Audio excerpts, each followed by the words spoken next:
First, thank everybody for coming. I am so absolutely incredibly proud of my wife. She's doing amazing things.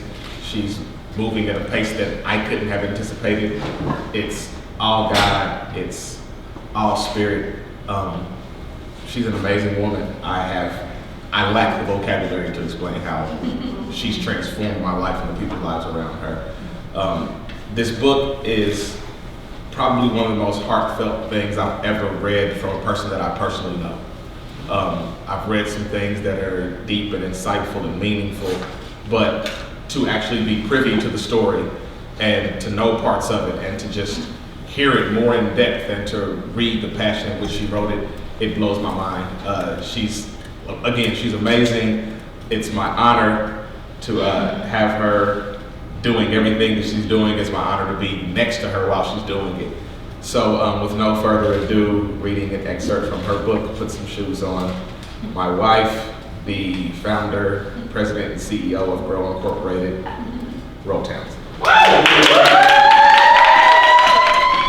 August of 2000 rolled around and I found myself more depressed than I had ever been to that point in life.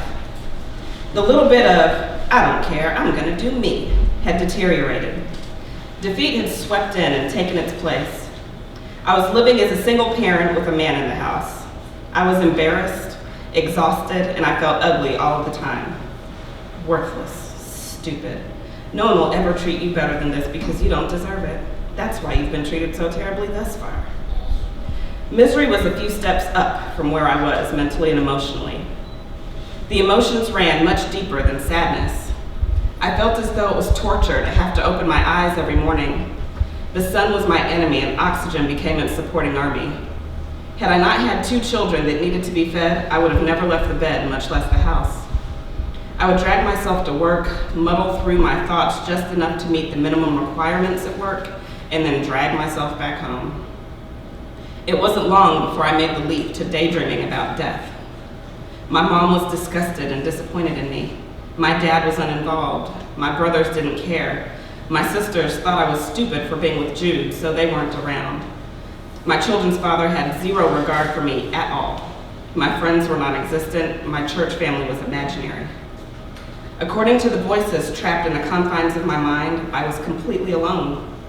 I had my children, but I found solace in the fact that they were young enough to not be too affected if I were no longer walking the earth. The rationalization and dreams of death started becoming more consuming, darker. I was in a haze at all times. Not living had shifted from a scene in my imagination to formulating a plan. I was ready. I was done with this farce of a life and was ready to transcend on to the other side of this dimension. On a day no different than any other, I began gathering the necessary tools to finish this once and for all. I remembered a bottle of anti-inflammatories I had from a previous injury. I had only taken 1 pill, so it was essentially a full bottle. I went upstairs to the medicine cabinet, grabbed them, and brought them down to the kitchen. I then looked in the refrigerator for what I thought would be my final drink that would wash down the pills, and I would then be whisked away into final darkness. Quiet. Slowly twisting the plastic tab off of the blue Mondo, I remembered part of me hoping Jude would walk in the house, see what I was doing, and stop me. But that was not the case. Even still, I was committed. I took the cap off of the medicine bottle and dumped the pills onto the speckled beige countertops and stared at them. I picked up the first horse pill, popped it into my mouth, took a swig of Mondo, and swallowed. And then the next, and then another, and then 2 at a time, 3 at a time. That was too many. Back to 2. Thoughts swirled around my mind. What are you doing? Can you tolerate leaving your kids permanently? Well, no one will stop you anyway. You're doing the world a favor. Keep going. You're almost done. Are you sure you want to be done? Yeah, nobody cares. Nobody understands you. Nobody loves you. 2 more pills. And another. Before I knew it, I had swallowed all 29 or so pills and was eagerly awaiting the sweet peace of death. I leaned my hips against the countertop and then slid down. I pulled my knees to my chest as my stomach started to cramp. The next thing I knew, Jude walked into the house. As soon as he spotted me on the floor, he rushed over to me and asked what happened. I silently pointed to the counter as the cramping started to ramp up. He saw the empty pill bottle and started screaming about how stupid I was, asking why I would, quote, do some dumb like that. After I started to moan in pain, he picked up the phone. I assumed he was calling 911, but instead I heard him say my mom's name. He frickin' called my frickin' mom? I was furious, but could do nothing but continue to writhe in pain on the floor. Before I knew what was happening, there were shoes being shoved on my feet and I was being scooped up off of the floor. Jude, cradling me like a baby, carried me out of the house. Since we only lived a few blocks away from my parents, my mom was in the parking lot by the time we got there. Jude dumped me into the passenger seat, closed the car door, and walked away, back towards the house. My mom, while also yelling and calling me stupid, sped me to Methodist Hospital's emergency room where they got me into a room as soon as she explained what had ensued. They began talking about pumping my stomach, but before they could, I jumped out of the hospital bed, did my version of run to the bathroom, and vomited my entire life into the toilet. I felt as though I was vomiting up raisins from childhood. Once that first wave was over, I sat on the bathroom floor and wept. Look at my life. Look at me. I bawled uncontrollably. Knowing I had to eventually get back to the hospital bed before I thought I tried to hurt myself again, I grabbed hold of the assist bar that was mounted to the wall by the toilet and hoisted myself up. The stomach cramp started to subside, so I was able to steady myself enough to hobble back to the bed. By the time I got there, the nurses left, as did my mom. I was still alone. Even if it were for only a moment, it was the most alone I had ever felt in my life. Feelings of being a failure immediately started to sink in. Seriously? You can't do anything right. You can't even rightly kill yourself. And all of the things you were trying to escape are still here, moron. The next person to come into the room was the staff psychologist. She asked me a series of standard, redundant questions for suicidal people. Why did you try to hurt yourself? Do you still want to hurt yourself? Will you attempt to hurt yourself again? Do you think you are depressed? Do you have kids? Do you want to hurt your kids? Have you thought about what would happen to your kids if you were not here? Would you hurt yourself in front of your kids? The line of questioning seemed to go on and on forever. I wanted her to shut up. I wanted to be left alone.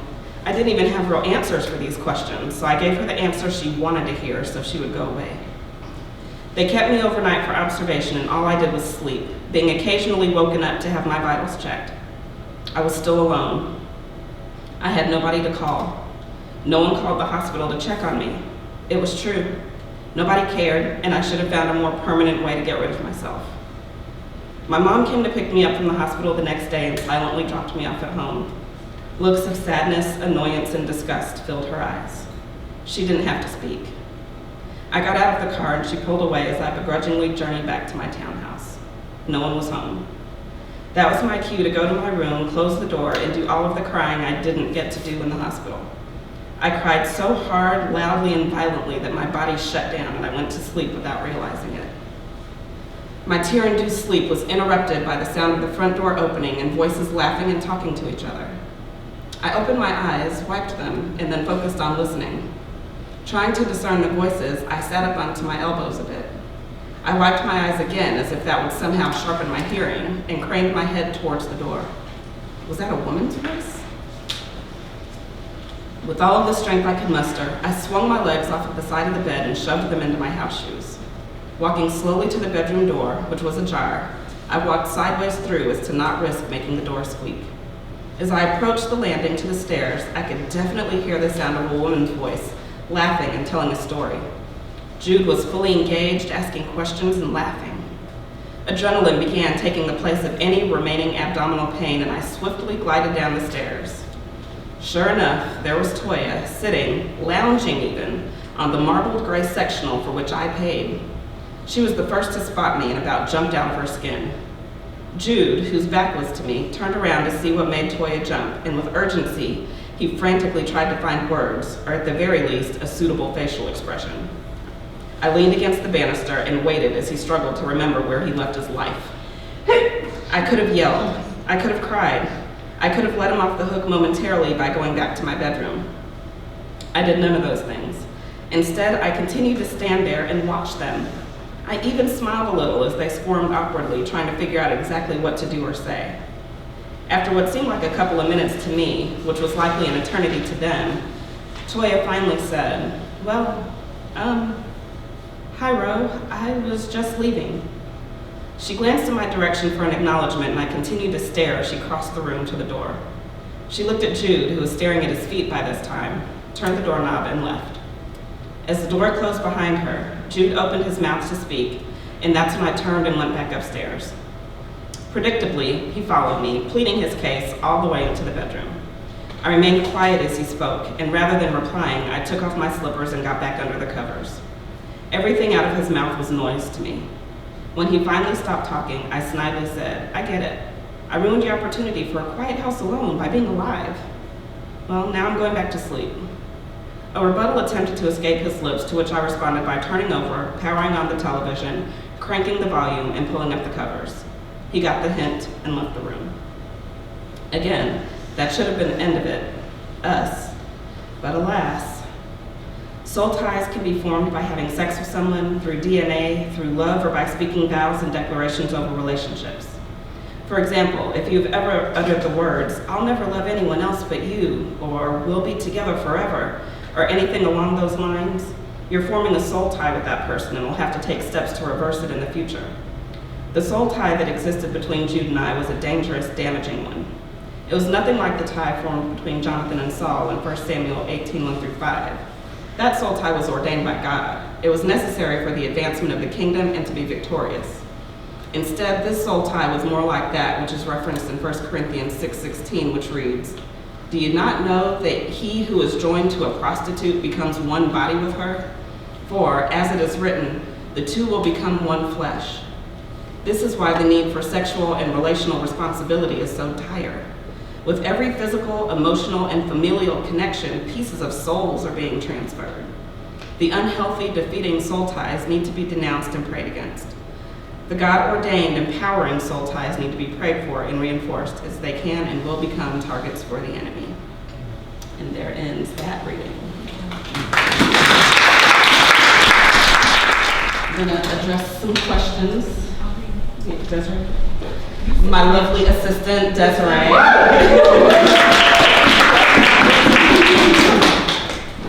Okay, this first question says, are you going to write another book? If so, what will the topic be? Yes, I've already started it. Woo! It is going to be more of like a curriculum and a guide. It's going to be helping people identify their spiritual gifts, their natural gifts, in relation to what they've been through in their lives. So making those direct correlations, and that's the next project. So that one's going to be a little bit more intensive than this one. So this one's an involved question. How did you choose which stories to include? Oh, Jesus help me. That was part of the hardest process. That along with, I don't even know how to answer this question. That is an involved question. A lot of stories did hit the cutting room floor. I chose the ones that were the most impactful. So for 28 years of my life, consecutively, a different trauma happened every single year for 28 years. So potentially, this book could have been 28 chapters long, but I was like, okay, people are gonna get sick of just tragedy after tragedy after tragedy. So I picked the ones that were most impactful and the ones that were most relatable. Okay. All right, so most of us may have heard or read this, but for those who haven't, what inspired you to write your story? It's a God project. I didn't want to write this book. I had no desire to write a book, similar to sentiments you expressed. I'm like, who's going to want to read my story? Am I interesting enough? Why would I do that? I don't understand. So for 10 years, I ran away from the concept of writing a book. I had people constantly saying, you should write a book, you should write a book, and my flesh was like, no, you don't. No, you don't. It's not important. Who's going to care? But then last year, God got on my case in a major way, and I couldn't run from it anymore. So here I am with a book. All right, so what was the most self-revelatory part of your writing process? How have you changed since becoming an author?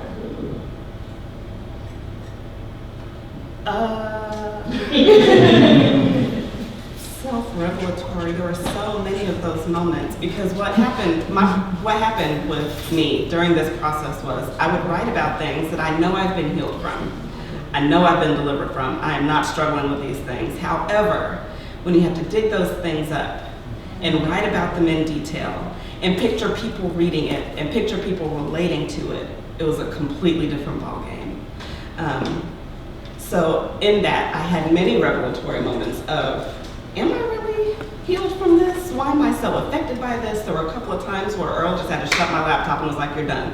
Because I was in painful tears. Like, weeping wasn't even the right word. And I'm like, where is this coming from? I've already mourned this. I've healed from this. What is this? But I'm an empath. So I was just feeling my story from other people's perspective, and I was deeply affected by that, as kooky as that may sound, but that's what it was. And that allowed a lot of revelatory moments, so there wasn't a most revelatory moment. I think the most revelatory moment was realizing that everything has been a revelation. And what was the second part of that? The second part of that was, how have you changed since becoming an author? I don't know that I've changed. I think I've just realized how awkward I really am. But other than that, I have not changed yet, and I hope I don't. Okay. So, how did seeing your books for the first time make you feel? Weepy. All I did was cry. There were so many tears in this process. Well, I answered that for you. Yeah, everybody here definitely. Pretty good. Will you release more, which I think you answered, and will you do a book tour? Ooh, that's such a weird question that I've been asked. I'm going to have to talk to my consult friend back there. I don't even know what. That's Dr. Tyra Silver. She's amazing. She's a writing coach, and I was recently linked up with her on a radio show, and she's just a wealth of knowledge. So I've been asked that question. I don't know where to start, so you'll be hearing from me. I'm sure there was a certain amount of healing that took place before writing this book. With that being said, how did the completion help in further healing?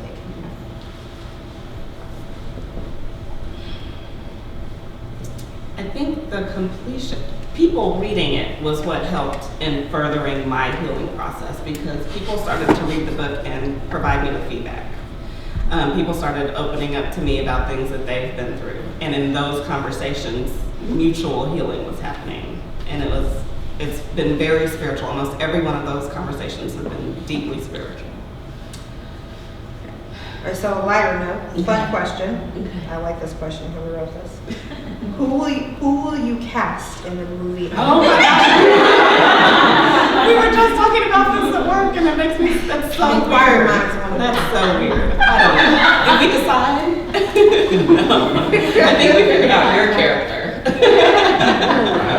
And we figured out who my mom would be. I think we decided on Queen Latifah for my mom.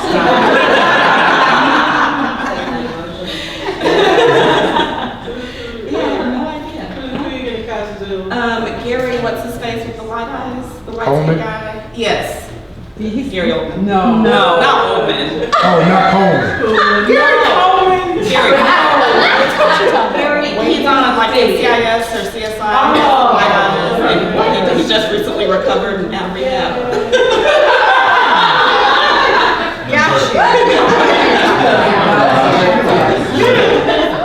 Lay the throne. I didn't decide that though. I said it was going to have to be some trap rapper. So.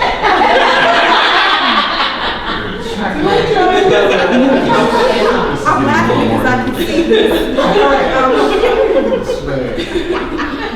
We love you. Don't get it. I'm not signing off on it. Okay, so back to serious. What was the most difficult part of writing the book? Easy question. And actually, it might be surprising, the most difficult part was deciding my mom's role in the book. Because me and my mom had a tumultuous, to say the least, relationship. And in the past 3 or 4 years, we've become almost best friends. So I didn't want to throw her under the bus. However, I had to be honest because those experiences deeply affected me for decades. So that was the hardest part, and I'm still nervous about it. She'll be here on Wednesday. She lives in Jamaica. She'll be here on Wednesday, and she is hell-bent on reading this book. And I'm really hoping that I honored her and not, I don't know, that was the most difficult. It's still difficult. I'm choking up talking about it because she was borderline abusive. But now we're good. Okay, due to flow or other reasons, what had to be edited out of the book? Actually, what I kept in, I felt good about. There were some things that were edited, like there was a story about my getting, I was trick-or-treating with the kids and ended up having to use the bathroom really badly. So I had to ask this couple, stranger at their house, can I use your bathroom? Turned out I had gallstones and ended up with septicemia. Like I literally crawled out of their bathroom and crawled down there just because I wanted to get away. I'm like, I know they're wondering why this weird black woman is crawling in their house. But I was like, it hurts so much. And I was with my sister and she dropped me off at the hospital. But I was septic as soon as I got there. 0 symptoms ahead of time. Just a sudden urgency to use the bathroom. And then my blood was poisoned. So I left that one out because I didn't really know where it fit or if it was even relevant. And then lots of stories about my mom for reasons that I could write a book this length about my mom's antics alone. Good, bad, and otherwise. So a lot of mom stories got left out. Some really graphic, abusive ones that I kind of wanted to talk about just in case there were kids going through that and to let them know that it will eventually get better. But I didn't. I pictured her reading it and she already chooses not to remember that she ever hit us, so. Yeah. Okay. So, Ro, what advice would you give to someone wanting to write a book about their personal journey or their journey in life? Make sure you're pretty far along in your healing process before you even, make keystroke 1. Because if there are traumatic, hard things that you are going to be talking about, you have to make sure you're in a place of healing before you can help anybody else who's going to be reading it, because they're going to relate. And they're going to want to talk, and you're going to have to pull those things out, and you're going to have to be strong enough to do so. Okay. And so all of us in this room know you pretty well, but what is the one thing you want all people to learn from your story? It gets better, I promise it does. Because I dealt with a lot. And I don't really want, and I've said this before, I don't really want anybody to take things away from my story. I want my story to trigger something in everybody else. I want my story to help you heal whatever your thing is, whatever your several things are. I don't want you to just say, you know what, Ro is fill in the blank. I want you to say, wow, Ro went through that. I went through that. Man, I remember when I probably need to call my mom. Oh, I need to go out with my kids or something. I need to maybe go back to that therapy session that I ran away from because I wasn't ready to face it. Whatever your thing is, that's what I want. I want your thing to get addressed. All right. Well, is anyone in the audience who did not get a chance to write down a question have a question that they would like to ask the author? Susan, stand up. I was just curious, so you obviously gained all of this wisdom from all of these experiences. Artistically, what made you want to write about it being specifically your story rather than writing stories and weaving that wisdom in, like that aren't like having to, share, this is my life? A couple of reasons. I wanted people to, I feel like I am a vessel. I feel like one of my reasons being on this planet is to help other people heal. And how better to do that and be that than to put myself on Front Street and say, I can speak to your story because I've been through it. It's my friend Jen back here, her and my other friend Lauren, who's not here today, And yeah, it's the ministry of Me Too. Yeah. And that hit me, and when I saw that, I was like, that's it. Because kind of whatever it is, I can say Me Too. Eating disorder, Me Too. Gang involvement, Me Too. Sold drugs, Me Too. Alcoholic, Me Too. So that's why I had to put myself out there. Like, no, seriously, talk to me about it. And if not me, someone, because Me Too, you're not alone. However, artistically, Yes. I compose music, Mhm. and sometimes that stuff, that is another outlet for that. So Yeah. I will write music that will convey some of these things as well. Or I'll draw and doodle and fill up notebooks and journals with all of that other weirdo, eclectic, artsy stuff too. How many more? Just listening to the brief part I listened to, I know I heard children's books, so is that a part of the books that you could possibly write? I mean, I see a lot of layers that could be divided up into a lot of things. Yes. Actually, the next project with this whole curriculum thing, it is going to be some specific to children for sure. Because if I had somebody tell me at 7, hey, you're just really empathetic. Hey, you're a healer. You're not just too sensitive. My whole life would have been changed. If just one person would have said, that is not a flaw, that is a gift, my whole life would have been changed. So I really feel like I definitely need to make something specific to the children. So this curriculum, so to speak, that I'm working on next will start for children ages 5 to 105. Because at every phase in life, we all go through things. And it might just be one person that needs to say, hey, you know what? You're not a weirdo. This is a gift. This is your calling. So for sure with the children, definitely. Does anyone else have a question? Oh, all the way back. So first of all, the voice is absolutely amazing. I want to tell you that. Thank you. Thank you. And one of the things I wanted to ask you about was how did you find your own writing style? Because it is very distinctive and it's unique, which is often rare for first-time authors. So can you kind of share what that process was like for you to kind of capture in writing in words what it is that you were feeling from your heart? Yeah. Good call. I don't even really know how to explain that one. Because I can't link it to anything I've ever done before. So it's not the voice I use in poetry. It's not the voice I use in music. It's not even the voice I use when I minister. I started writing several times. There were several starts before I was like, oh, I just need to speak like how I would tell this story to somebody else. And it actually ended up being my conversational voice. Which I even found, in rereading it, I even found it to be peculiar. I'm like, wow, this is what I sound like when I talk to people. Huh, people actually want to have conversations with me still. But so I can't really explain it. It just kind of, it was my natural voice with a little bit of poetic embellishment, I guess, in between.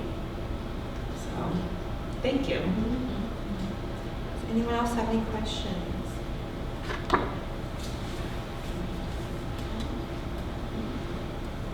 right. Are you going to read any more from the book today? I can. I had actually 2 other passages that I'll do the short one. Would you please read that? Thank you. Okay. A couple of months into parenting, round 4, I started dealing with serious bouts of depression. I could easily identify it as postpartum depression that was intensifying as time went on. Crying spells, feeling overwhelmed, and like a failure as a mom washed over me in waves. The thought crossed my mind to seek help, or at least talk to a friend about it, but I didn't. I felt like as long as I didn't have feelings of hurting the baby, which I didn't, I would be fine. I thought I'd figure out a way to cope. By the time Orion was 4 or so months old, I learned that I was dealing with postpartum psychosis. I did not know that until after I ran away from home. I experienced delusional thoughts of my family being much happier without me and my kids being relieved that I was gone. I thought about how messed up in my mind I was and how they didn't need to be exposed to my brand of crazy. The noise in my head from these thoughts on repeat got so loud that one day I wrote a note to my family apologizing for being a terrible person, grabbed a couple of pairs of panties and my breast pump kit, and ran away from home. I don't actually recall driving, but I ended up in the parking garage at Methodist Hospital. With my phone turned completely off, I lived in the parking garage for 2 or 3 days off of a couple of bottles of water and one trip for a value meal from a fast food spot. I was out of my mind. Likely because of prayers birthed from worry, the last day I looked up at exactly where I was and it sunk in that I had driven back to Methodist Hospital and parked in the same area where I always parked when I went to visit Yelena. When the dots started connecting,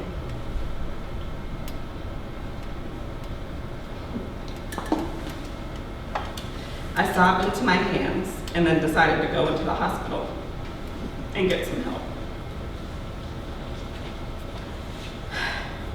I made a beeline down the sterile corridors of the hospital to the NICU and inquired at the security desk about the counselor who worked on staff in the perinatal mood disorder department. I met and spoke with her a few times after I was admitted for strict bed rest with Yelena. They directed me to her office, and by the grace of God, she was there and able to see me right away. She asked what was going on, and I told her about the feelings of worthlessness, being convinced that my husband was cheating on me, how all of them would be better off without me, and how I felt like I was a failure in every arena. I told her about how I couldn't remember anything, and my lines of thinking were blurry and irrational, like only packing panties and a breast pump before running away. She asked a few more probing questions, and with firmness and compassion, she told me that she thought I was having a postpartum psychotic episode. I stared at her confusedly because what I heard was her calling me psychotic. She pulled out a checklist of factors that contribute to postpartum psychosis and asked me to let her know if any of those elements applied to me, past or present. Molestation, check. Bullying, check. Emotional abuse, check. Mental abuse, check. Physical abuse, check. Miscarriage or death of an infant, check and check. Death of a close family member, check. Poverty, check. Infidelity, check. Eating disorder, check. Depression, check. Suicidal thoughts, check. Suicide attempts, check. Bipolar disorder and family history, check. Hospitalization, check. Of the 25 or so items that were on the list, all but one was applicable. A wave of relief hit me that I made it to the inside of a hospital before anything worse happened. But then I also felt defeated because I was realizing how mentally and emotionally unstable I was. In that moment, I was afraid for myself. Roots of disorders and after effects were explained to me, and at one point she stopped talking and put me on the spot. Are you paying attention? I can't tell how much you're absorbing because you keep straightening my picture frames and rearranging the magnets on my filing cabinets with your eyes. I didn't know what to say. Would you say that your obsessive compulsive disorder is moderate or severe? I was embarrassed. Nobody had ever called me out on my OCD prior to then. I thought that I was doing a bang-up job of hiding it, so much so I no longer noticed when I was acting up my compulsions. Part of my daily routine was to walk around before leaving the house and ensure the screws on the light switch covers were perfectly vertical. That was only one of many compulsions. It had plagued me for around 10 or so years. Moderately high, I said as I looked at the floor. So, in between moderate and severe, that's good to know. The medication I'm going to recommend will help curb that too. We sat and talked for a couple of hours and I felt lighter, more knowledgeable, and empowered afterwards. Because she remembered talking to me at Elena's bedside, she mentioned some specific things that resonated with me, and I felt like I could face the world in a new way. Writing me a recommendation for Lexapro, she called my OBGYN so the prescription could be called in, and then we parted ways. She saved my entire life that day. Psalm 143 and 7 through 8 reads, "Answer me quickly, O Lord. My spirit fails. Hide not your face from me, lest I be like those who go down to the pit. Let me hear in the morning of your steadfast love, for in you I trust. Make me know the way I should go, for to you I lift up my soul." He answered me through a counselor who would steer me back in the right direction. Once again, he sent angels who would lift me up right on time. I was able to wean off of the antidepressants after 18 months when God became my refills.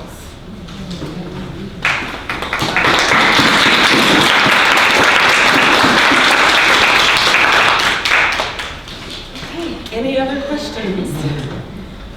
So a little bit of backstory. The first thing that I wrote, that I read, what I mentioned Jude, who is the father of my oldest two, and he was actively cheating on me at the time. So I came down the stairs in that story to him and one of the girls he was cheating on me with after I had just attempted to commit suicide. Yelena, who is referenced in that passage as my daughter who passed away in 2007. She was 6.5 weeks old. So just to put some of that in context so you know what was happening there. So, any questions? No? Well, thank you guys for coming. And those of you who have the book, I have to say this because it was bugging me last night when I was reading through. I actually found typos. After all the sets of eyes that looked at it, I still found typos. And I was like, oh, no, now I'm discredited as an author. But I have to give a couple of shout outs. So Vaughn, you need to stand up. Alana, you need to stand up. Lauren, you need to stand up. And Earl, you need to stand up. These were my editors' encouragement and support system through the entire process, and I could not have finished it and would not have finished it without them, so.